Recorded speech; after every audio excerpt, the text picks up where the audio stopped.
These 90-day fiancé men are known for their conniving ways. They may be true Sanky Pankys, who used women in order to get cash and green cards. Vulnerable women searching for love in other countries often fall prey to Sanky Pankys, who use them for money and green cards. These men from poorer nations have ruthless mindsets due to poverty and see America as their ticket to glitzy lifestyles. Women like Danielle Gates and Chantal Everett ignore red flags and end up heartbroken. They were deceived by their Sanky Panky partners. In 90 Day Fiancé and its spin-offs, women who are searching for love visit resorts in the Dominican Republic and beyond, only to find that there are sharks on land, as well as in the aquamarine waters. Vulnerable females with checkered romantic histories frequently have their heads turned by handsome men who lurk on the sugar sand beaches. 90 Day Fiancé Sanky Pankys like Yohan Geronimo have money and green cards on their minds, but they're hardened seducers who know how to convince their targets that they're in it for love. Of course, these weird relationships, which often feature major league age gaps and dramatic power imbalances, end in tears. These men come from poorer countries, and if they get the chance, they will use women for money. Grinding poverty can create a ruthless mindset. People who are very poor can perhaps be forgiven for doing anything to change their circumstances, but the 90 Day Fiancé gold diggers come off like human cash registers. Their motives are transparent, and only the women they're duping really believe in them. When these women figure out what everyone else already knows, the tears start to fall.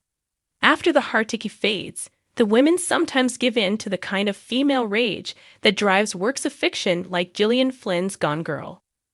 Yohan spotted his prey, Danielle, while she frolicked at a resort. Like a shark, he smelled fresh chum in the water and raced towards it.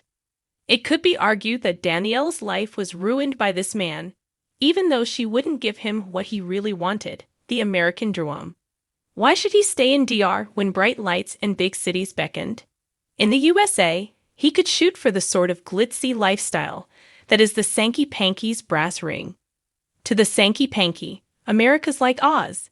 It's all about following a yellow brick road that seems to be paved with pure gold. Behind the curtain, the Wizard of Oz wasn't all he was cracked up to be. Likewise, the American dream isn't always so dreamy. However, to Yohan, America was everything. Danielle wanted a different lifestyle. She hoped to live in the Dominican Republic, where she could leave the pressures of life in the Big Apple behind. Yohan was desperate to take a bite of that same apple. This impasse led the couple to the rocks. The Sanky Panky / older woman dynamic only succeeds when the younger man gets the perks that he's expecting. By moving to DR, Danielle drove the first nail into the coffin. While Yohan's the gold digger, Danielle's own blunders are now legendary. She decided to forfeit some of her pension in order to go for her dream. Now she's lost that money, and Yohan too. The romance ended in a way that seasoned 90 Day Fiancé viewers probably anticipated. She discovered that Yohan had been cheating on her for 2 full years. Now she's picking up the pieces back in the city that she tried to flee. This cautionary tale's a sad story, but she can rebuild. Her life isn't over. Right now, she's still in the female rage phase. When she's haunted by the phantoms of the past, she may revert to the tears phase. Accepting disappointment is part of life, and there's a lot that she has to come to terms with.